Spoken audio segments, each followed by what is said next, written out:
It's been some time since I've made a video, so I thought I would, whilst I'm in the car right now, I have zero connection to the internet for some reason. I use Morph YouTube, which you can download from Revance Manager Plus. It just gets rid of adverts.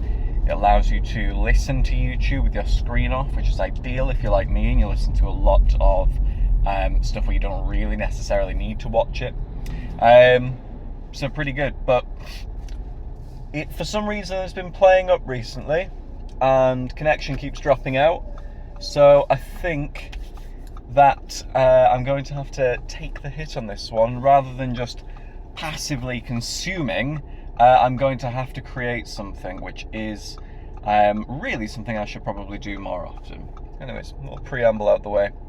I think it's probably been about 5 months since I last made a video, and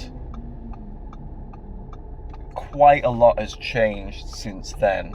The last video I made was was something that you can listen to. You could have listened to rather than just needed to watch, really, because I basically uploaded a voice note. A bit of a lazy excuse for a video, this, I suppose, but I basically uploaded a voice note that I sent to a very good friend of mine, wherein I was very, very unhappy with the way that we had been treated when I was working at a particular company, which I won't name, of course, but I was very unhappy with the training day that we went and did for this company. It was pretty piss poor, and it's just not something that this channel really does very often. So yeah, from what I understand, that doesn't help your like algorithm boosts and things like that. It doesn't help you with the algorithm to kind of break character with the sort of stuff that you consistently post.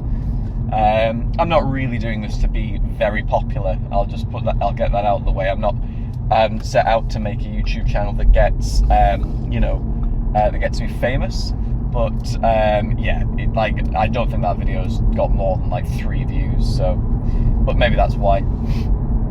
Anyways, so why am I making this video? Because basically an update back to the goal of this channel, which is me getting to a 100 grand net worth before I'm 31. I basically said, when I'm 30, I want to have 100 grand net worth.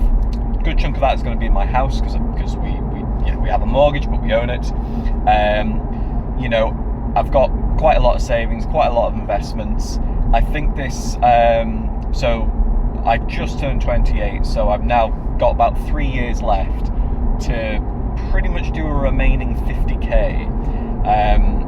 So roughly 17 grand a year, although the way that's probably going to stack up is something like 15 the first year, then 17, then 19 or something like that, which isn't horrendously unmanageable. I think that could be done.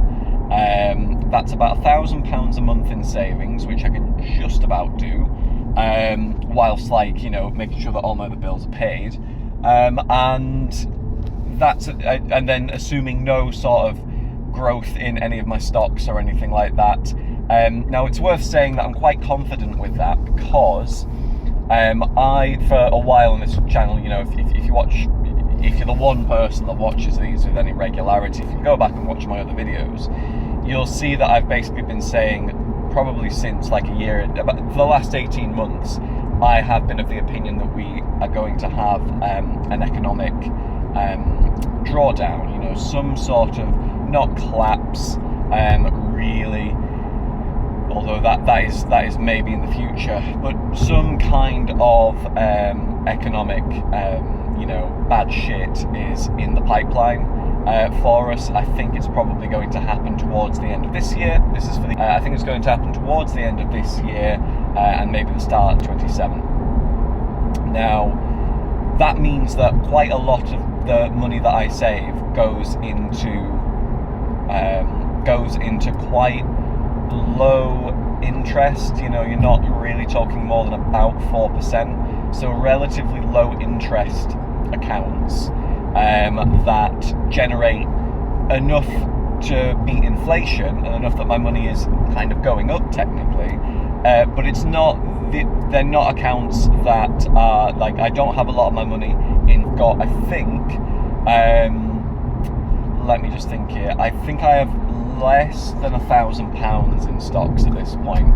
Most of my money is parked, so that when this correction happens, I can start buying things cheaply. I can buy those stocks cheaply. So that's where I am at the moment. So I'm not counting on there being a huge amount of capital growth.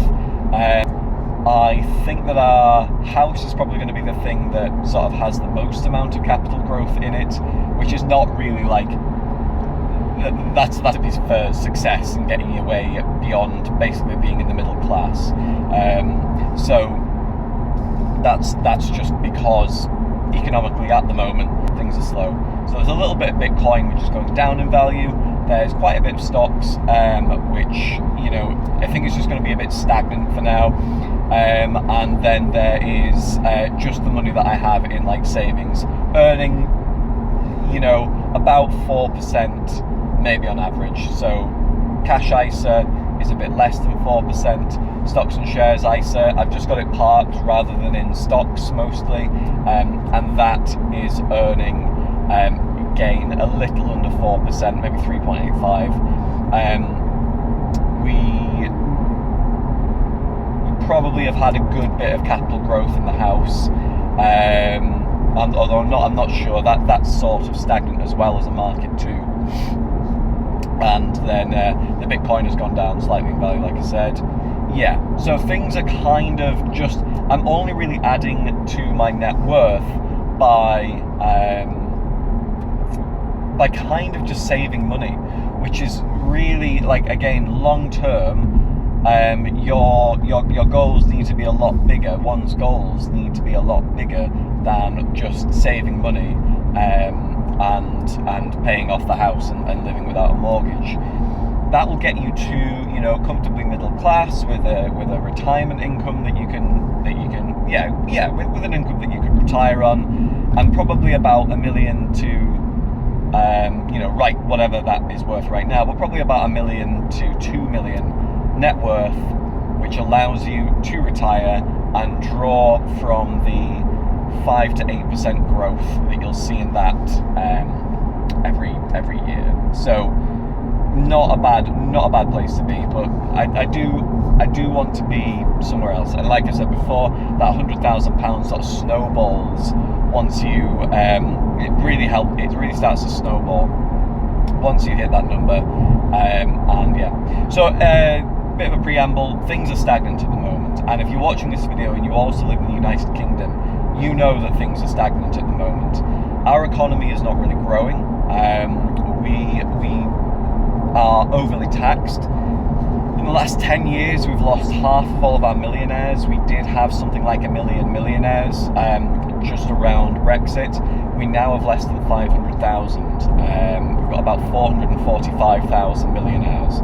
People are leaving this country because the government sucks. Like, I think that people are seeing what's on the horizon, and to step out of the personal finances bit for a bit. And by the way, I'm on about 50k again. I remember I made a video saying that I'd lost some crypto and I'd changed my job. The job change is the best thing that I've ever done. For the sake of this channel, I'm not going to count the fact that I'm now sort of shareholder in a couple of companies that technically means that my net worth is quite a bit higher. For the sake of this channel, I'm going to keep it $1.50 with y'all, and not just say, oh hey, I'm now a shareholder in a company that's worth X amount, therefore I did it. That's how you do it, guys. I'm trying to keep this real, so I'm going to keep tracking my net worth of the things that I've always been tracking, and we'll take it from there. So I lost all my crypto in my last video. I've got a different wallet now. I lost about $5,000 in crypto. This different wallet has now got less than 2,000 in, so I'm just sort of building that up again. I probably just want to have 0.1 of the Bitcoin and then go back and then just like sort of add to it every so often. Not very often though. I'll just be adding, 1 to 2%, whereas at the moment I'm kind of sort of focusing on getting back to 0.1 of the Bitcoin. When it comes to the future of this country though, it's not good. So I made one other video on this channel that is political, and it's about my support for Restore Britain, and that is a political party run by Rupert Lowe. If you don't know who Restore Britain are, they have obviously caused quite a splash because they had a very, very popular viral video for their beginning, and they've polled on around about 10% since then. Since I made that video, they stood in an election in Great Yarmouth and absolutely stormed it. They got all their council seats, which was fantastic. They then also stood in a by-election in Makerfield and got about 7%, which I think is pretty good going for a party that was that didn't exist 3 or 4 months ago. That's what everyone else has been saying. But they got their deposit back. They beat the Conservatives as well by a country mile, and that all that sort of political stuff that people say, it's certainly not so bad. I'd say it's pretty good going for such a young party, and there were things to learn from that. What was also interesting about that particular election is that it has elected. That was more or less the way that our current Prime Minister now, Andy Burnham, got into power, which is astounding. That we live in a democracy now. I personally don't believe that we do. It's more just of a veil around the oligarchy that actually controls us, the Epstein class, of course.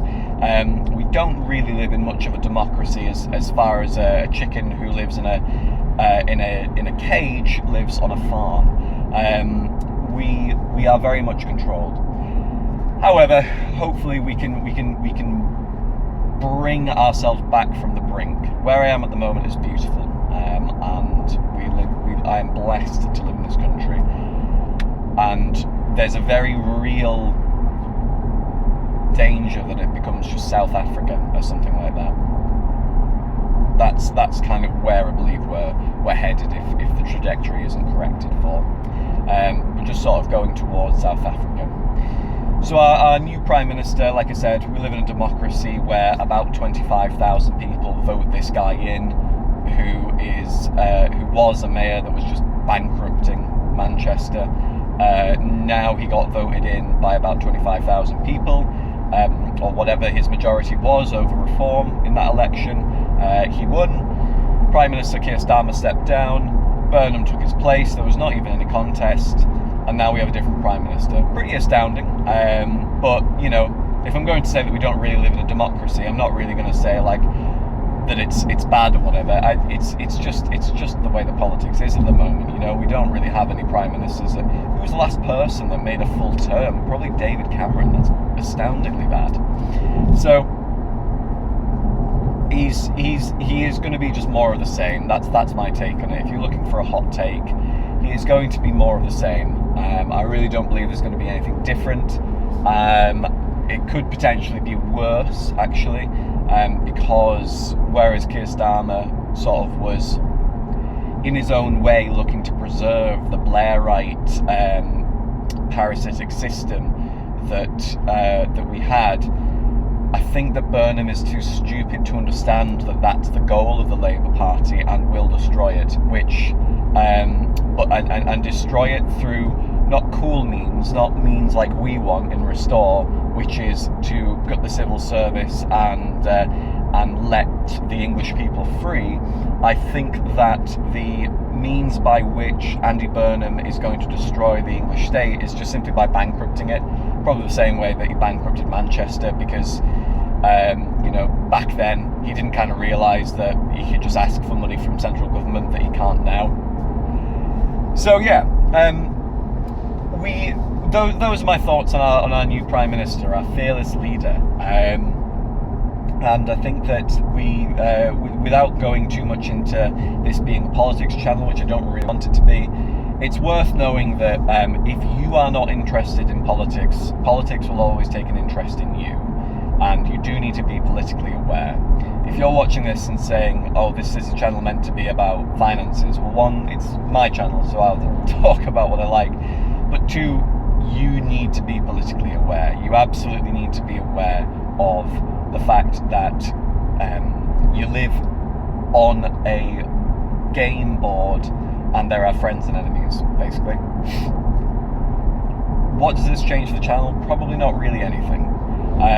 It's not going to change anything for my channel, of course. Like it's far too removed from anything that I do.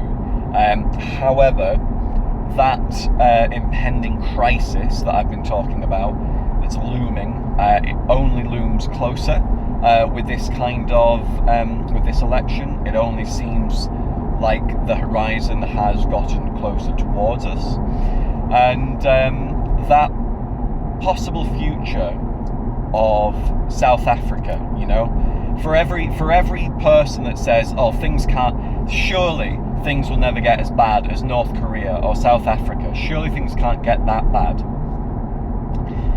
They will. Continually nobody stands up for themselves. Everybody's telling themselves that someone is going to come forward and bring us back from the brink before things get really bad. And I think I might have said this before. For every American Civil War, for every throwing off of the shackles, for every one of those revolutions that has resulted in a first world country, there is a North Korea, a Zimbabwe, a South Africa, there is a Haiti, there is all these places, there's the Congo, right? All these places just got worse and worse and worse, and now they are failed states. They are just, you know, if you are born there, you've rolled the dice and got snake eyes. Like, there's not really any, I can't really say it any better. And there's not an impossibility that that's what the British Isles becomes, the United Kingdom, if we don't just basically, if we don't push back on this stuff. And in order to do that, unfortunately, you do need to be seen. You do need to be comfortable with being a public figure that's available to stand up for yourself and your people. You need to be seen to stand up rather than cowering and just going, someone else will sort it out. You need to be able to stand up, do things in real life, not just on the internet all the time, and Fed posting with a couple of mates. You need to be able to stand up and say, this is what I stand for, this is the changes that I want, these are the changes that I want. And that is so important. It is so important for you to realize what kind of world you want to live in, realize how you can affect it, and do it, and not be afraid of people calling you names, calling you words that really shouldn't have any impact anymore. You really, really need to make sure that you're comfortable with just taking those slings and arrows. There is a very, very good poster that I remember from when I was in primary school, and it's from the Second World War, and I reckon that it's one that you've all probably seen if you went to a school in England. Maybe they have this in other countries, but there is a man sat on a chair with his kids playing in front of him, and the little boy sat on his knee turns to him and asks, "Daddy, what did you do in the war?" That question matters whether you win or not. That question matters so much to you as a man. If there's any women coming back and watching this, it matters to you as a woman as well. This matters to everybody. What did you do in the war? The war that we face right now is different to pretty much every other war that we've had before. But the war that we are in right now, you need to be doing something about it. And if you are in that position where your kids are asking you that, and you say, well, I didn't really do anything, it makes you look like a bit of a coward, or like a little bit of like, you were just, it makes you look a little bit weak if you win if you're being asked that question in the future and we've won, it just makes you look a little bit weak.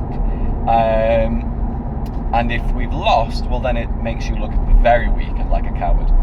If we lose and you say I did nothing, that makes you look complicit. If you lose and you say I did my hardest, I did my best, I knew the hour was late, I stopped caring about what people would say about me, and I was honest, I stood up there and I put myself forward, and it simply was that the hour was too late eventually. We didn't win. That's tragic, but it's not something bad about you.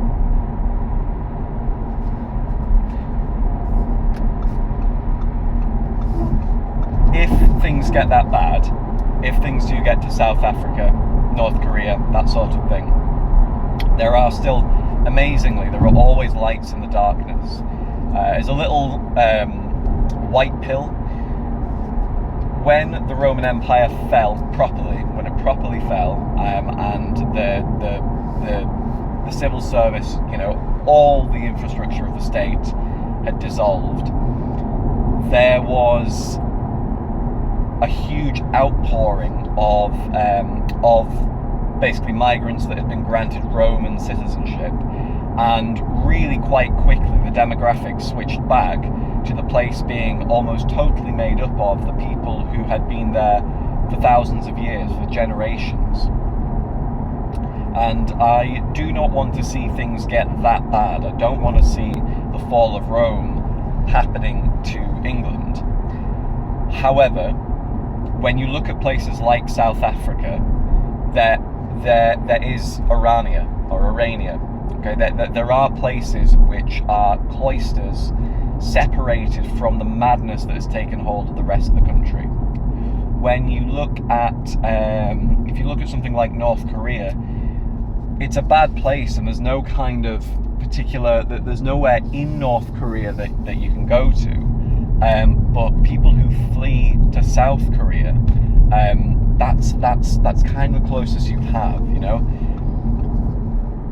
I cannot imagine how bad things will get if we continue down the path that we're on. I simply know that we can't continue down this path and that things need to change. But if that becomes our reality, you watching this video, you want to get in touch with other people who are local to you. You need to know people in real life. You need to have a group of people that you're friends with and you can rely on, and you have different skills. You personally need to probably take on quite a lot of hobbies and things like that, which are time intensive, they build a skill, and they're not just playing video games. You'll have noticed on this channel that I've kind of stopped putting the War Thunder stuff up. I don't really play games anymore. Like, every so often, me and my wife will download Terraria and play that. Like, I'm talking once every couple of months. It's rare. Hobbies at the moment are fixing cars, home improvement, building, right? You want to just, you need to take on that kind of ideal. All your hobbies need to have just a change of intentionality. So to just finish off this video, I'm just going to talk briefly as well about why that's so important, and talk a little bit about how you can learn a little bit more about that kind of thing. Because it's a topic that I've come across recently and really become interested in. So if you're watching this and you agree with me, you are trying to save, you are financially aware, and you're aware of where this country is going, then you're probably saying, well, I find it tough to go and speak to people who are a bit like me, or like, I don't really know what to do to find these people. I get it. I do get it. It's going to be a little awkward. You're going to scare a few people off, but if they weren't going to be on your side to begin with, if they change your side in the future, great. If they never change your side, well, it's just one conversation. Just get over yourselves, really. Just have one awkward conversation where you've misjudged somebody and actually they're not going to be joining you.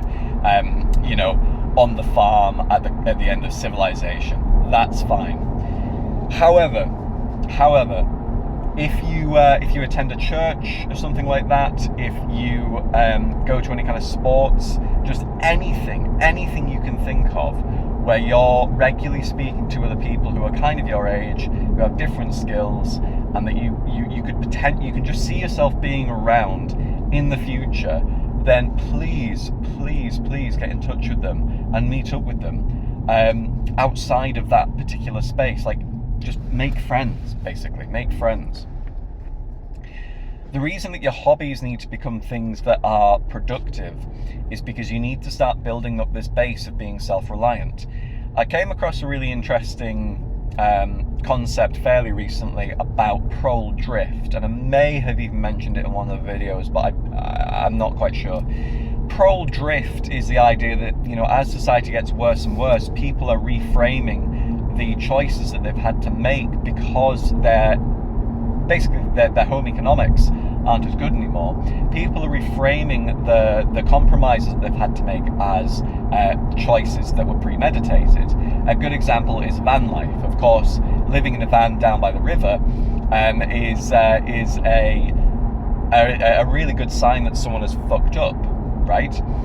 But you make it intentional. You say, no, I like the freedom. It's just the kind of life that I want. I'm not tied to anything. Now you've framed it as, I could not like, oh, I couldn't afford a house. You've managed to now frame it as, I didn't want to buy a house in the first place. I'm above all that. I recommend that you start looking up videos just using that phrase, prole drift, proletariat, or, you know, as in prole drift, and just getting your head around those concepts. And it's basically to make sure that you don't start succumbing to speaking poorly and you know, the main takeaway I got from that is not just speaking poorly and being rich. Actually, one of the things that's mentioned is that your class doesn't really, it often correlates with your net worth, but actually you can uncouple it. The main thing that I got from that was that you really need to focus on intentionality. Make everything that you do fully intentional. And again, what that is going to involve is that your hobbies need to become fully intentional. They need to become something that is a long-term skill. It's not passive consumption. It's not just playing a game whilst listening to me yap on here, right? It's that your hobbies need to become something that you're interested in, is a genuine skill, is you know, something that makes you useful. Your hobbies need to make you useful. So if it is working on a car, that's good. If it's shooting, that's good. If it's home improvement, that's good. Just think of something that's not passive consumption, where essentially, once you have that skill, you know, if you're good at that skill, when you touch something, it comes away better for you having been the person to touch it. And it does need to be that you become the best coder in the world. You really need to think a lot smaller. I think social media has tricked us into thinking that unless we can become the best at something, we ought not to even try it. You right now could be a familiar face in your community and someone who people recognize on the street or, you know, can trust simply by being a regular at a repair cafe or something like that. Being someone who is just in front of real people, or goes to you know, local council meetings and talks about genuine issues, that is really as little as you need. That's as much as you need to do. Sorry, it doesn't need to be bigger than that. You don't need to have a stage of 50 million people on YouTube or something like that. You need to be focusing on what's local to you. So that's the sort of note that I'd like to end on, really, guys. That you ought to look into prole drift, and the point of that is to not take the piss out of people who don't have as much money as you or something like that. Far from it. What you need to do is take on the lessons about intentionality. Take on the lessons about when you are at the gym, you're working out with an intention. There's a reason why you're there. You're not just there to kind of pass time and push things. focus on what you're doing in that moment. I suppose in a funny way I'm breaking the rule by not, you know, being intentional with my driving at the moment, but, you know, there is a mileage. Your mileage may vary on what you can multitask with. I can obviously drive a car that fucking keeps itself in the lines whilst talking and looking straight ahead and not really having to look at the camera. That's not hard.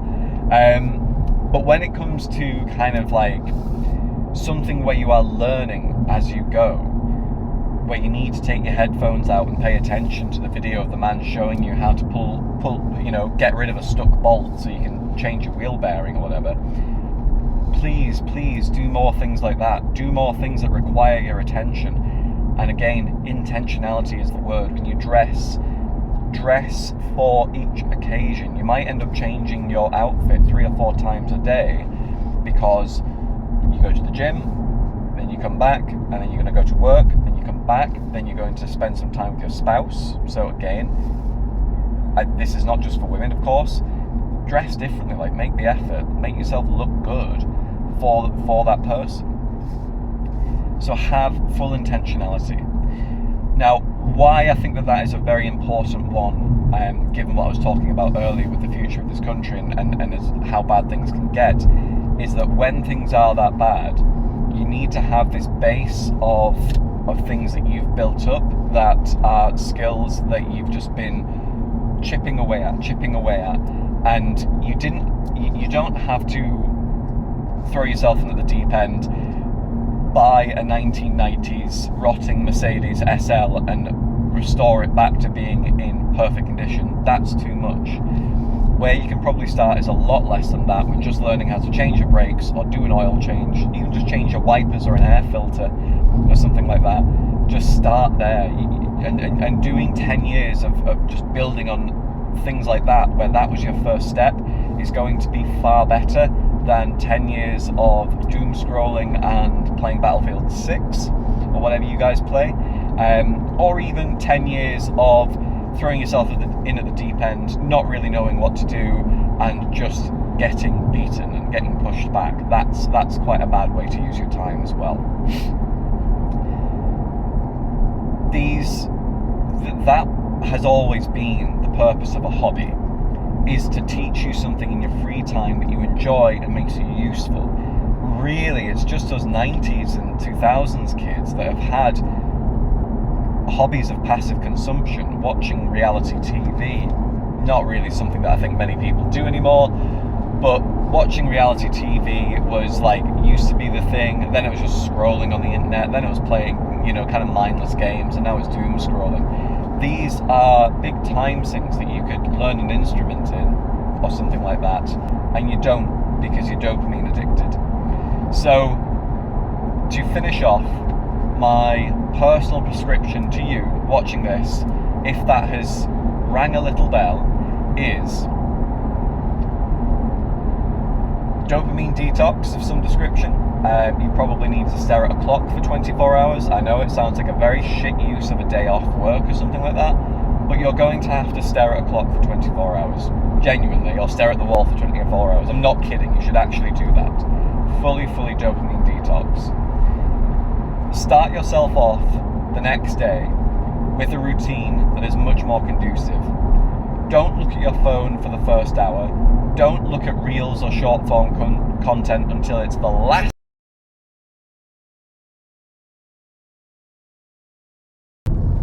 Sorry guys, my phone overheated and stopped recording, so I'm just going to finish off what I was saying there.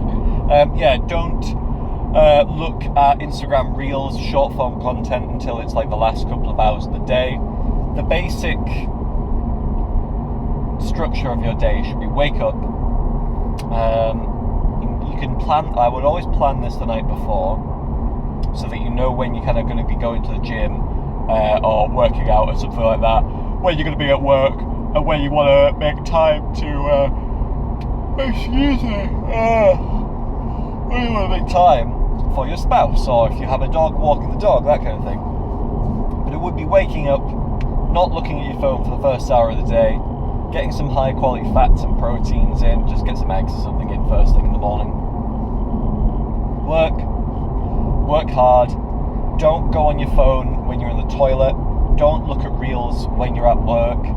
Just all these little things that spike your dopamine and then just leave you bored because the rest of the work is not as engaging and as happy clappy as watching videos is. I'm afraid that work is sometimes going to be a bit tougher than however hard it is to doom scroll. Once you get back in the evening, like I was saying earlier, you can kind of look at maybe, if you're weaning yourself off of short form content, just do it in the evenings. Just do it last couple of hours of the day. Put an hour in where you allow yourself to watch reels, YouTube shorts, Facebook reels, TikTok, whatever it is. Just the shorter form stuff. That can be then. Just don't do it earlier on in the day, and make that sort of thing a reward. Make it your dessert. The rest of the day is the meal that you have to eat, and then that's your like treat at the end, but you can't have it until you've ticked all your other little boxes of walking your dog, going to the gym, going to work. Like, just make that the last thing that you get to do once you have done everything else. And then I would always say as well that don't look at your phone obviously for the last hour of the day. I would probably, before you fall asleep, read for an hour, half an hour, just something like that. You don't have to be perfect at all this, and I would introduce it rather than going cold turkey on things like that and then crashing and then going back and forth. Cold turkey stuff really does not help, but what does help is slowly introducing things. I'm a big proponent of that now that I've tried both. I have tried just going cold turkey on stuff, making myself the ubermensch that just gets on and gets stuff done. Incredibly tough. I would say that the failure rate for me for that kind of stuff is quite high. There's maybe 2 out of 10 things that have stuck when I've done it that way. But when I try and introduce something slowly and make it a habit, much more successful. I would say that the failure rate is lower. The failure rate there is probably like, I would say that maybe like 7 or 8 out of 10 habits will stick if you are introducing things gradually. Now, why this is all useful, I'm just simply going to say this at the end, is because these are all good things to have. They're the things that you should have no matter what point you're at in history.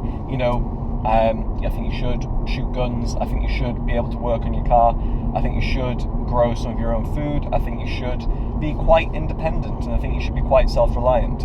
I appreciate that's not going to be for everybody, especially if you live in sort of population centres. I live out in the country, so it's easier for me to talk about shooting and working on your car.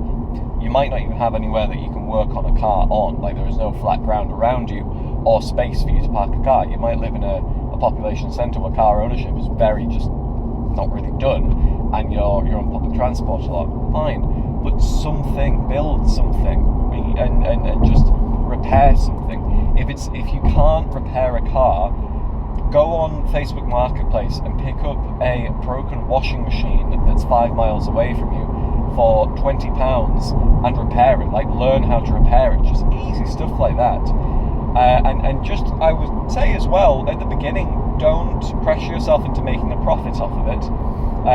You should maybe just pressure yourself full stop, but focus on what you're learning. Focus on actually like buying tools and just making sure that you are taking something in from it. You will get better at it to the point where you probably can profit off it, and you know what things to buy and at what price. So just let that come. Like any other skill, let that arrive, and eventually take your time with it, and eventually the point where you can make money off it will arrive if you want to. But yeah, just think about where you're at and just something that you can fix and go from there. That's going to be important to you because things are going to, I think, get bad. There is a slim chance that the next general election we get some kind of government that doesn't actively want to see the British population replaced with another population that is net a drain on public finances and simply, bakes further in the economic general collapse. I'm not talking about the thing that I think is coming at the end of this year. I'm talking about severe downfall. there is possibility, like I say, that the United Kingdom ends up like South Africa, where the majority of the population are positively discriminated for and get affirmative action, whereas the lights are kept on by a skilled few who, for whatever reason, stay around. It could become that bad, and I personally am looking to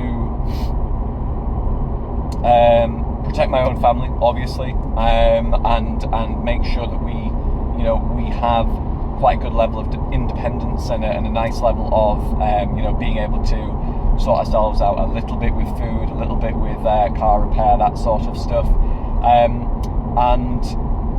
that should be something that you think about, and that should be something on your list. Basically, that if the United Kingdom actually looked like South Africa, what would I do? And if you are, just kind of stacking shelves and you don't really have any hobbies outside of clicking on pixels, I would think about just how you can upgrade yourself. I'm not going to be rude. I'm not going to tell you that we all have to start somewhere. At the end of the day, we all have to start somewhere with where we want to be. Where I want to be is a nice, good bit of land that's well used, it's productive. I want chickens, I want ducks, I want goats, I want solar panels as well.